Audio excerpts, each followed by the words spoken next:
Hey everyone, Gameaholik here, welcome back to the channel. In today's video we're going to be talking about the Black Powder Stashes patch notes.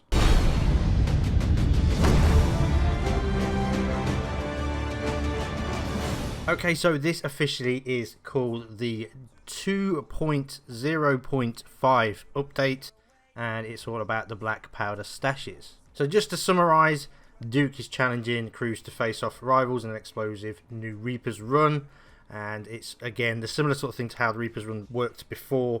This time it's all centralised around gunpowder and also the forts, the skeleton forts. So basically you get your mission, you go and dig up said items. They will be the Reaper's Run ones and then the normal ones. The normal ones consist normally of up to 3 items on 3 maps, I do believe, in each region. You have to do each one, and you can get either gunpowder or you can get sort of Merchant Alliance crates like rare tea, exotic silks. It also brings the fact that the traders at the outposts are stockpiling gunpowder at the moment, and they can also be now sold to any of the traders on outposts, and that will give you rep as well.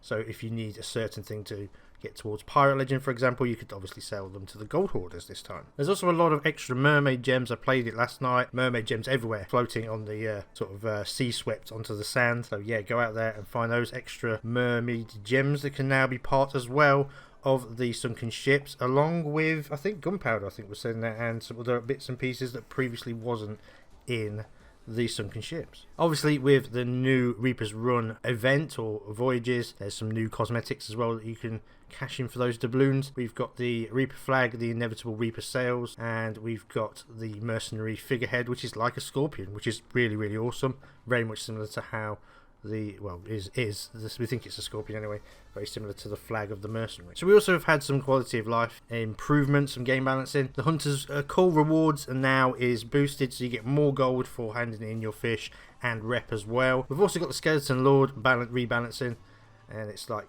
Briggsy, Captain Greymarrow and the gold hoarder are now balanced for 2-person and 3-person crews. They've made improvements to the mermaid that pops up when you fall off your ship or you're not near your ship or it's been sunk. They now pop up a lot quicker. We've also had a balancing to the cursed cannonballs. The effects have been reduced for the personal ones to the player ones.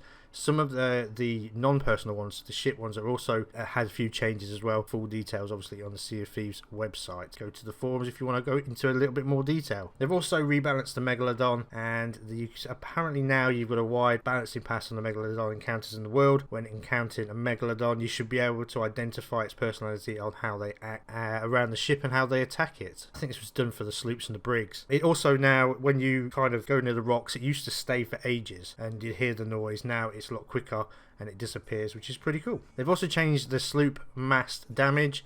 It now takes half the time to resurrect to provide a more balanced experience for smaller crews. One of my favourite things in this update is the Eye of Reach skeletons have now been taken out and they're only available on the AI skelly ships. So no more snipers in the bush shooting you up where you can't see them and they take half your damage away, or half your health away, not your damage. So yeah, they're gone. They're not on islands anymore. They're only on the AI ships. Talking about the skeleton ships, they've changed the amount of distance you need to make to get away or escape from the AI ships. This could be in part with them bringing them back for the random attacks, because at the moment they're disabled.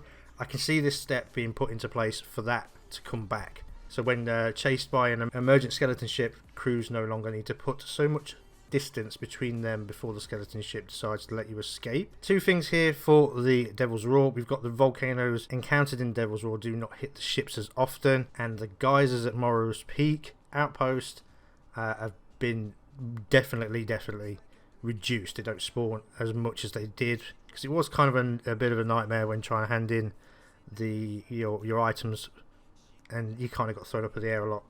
But that's all been reduced now. And the final one is the skeletons on cannons on islands.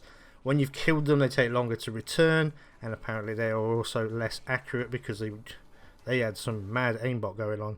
It always seems to hit your ship near where your wheel is or in the face. I've had that so many times.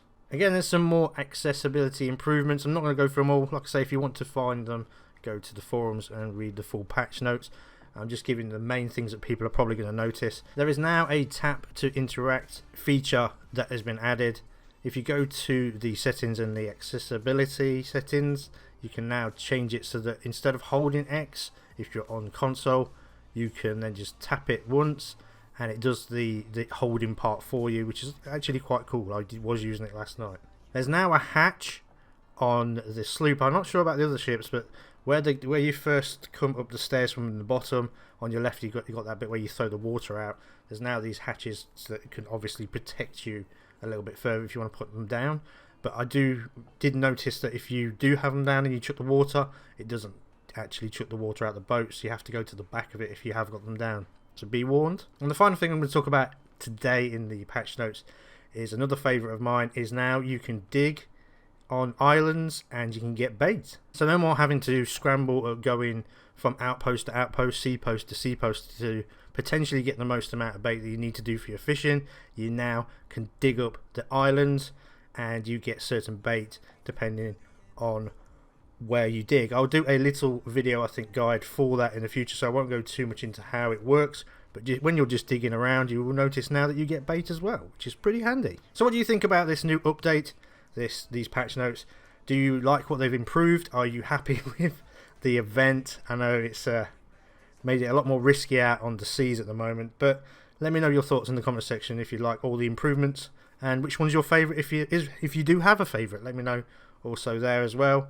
Like I say, I think probably my favourite for me is the bait and also the non-I have reached skeletons on islands. So thanks for watching today. Hopefully it's been helpful, interesting or entertaining. If you are new to this channel, then please do consider liking, sharing, commenting and subscribing. Have a great rest of your voyages and take care.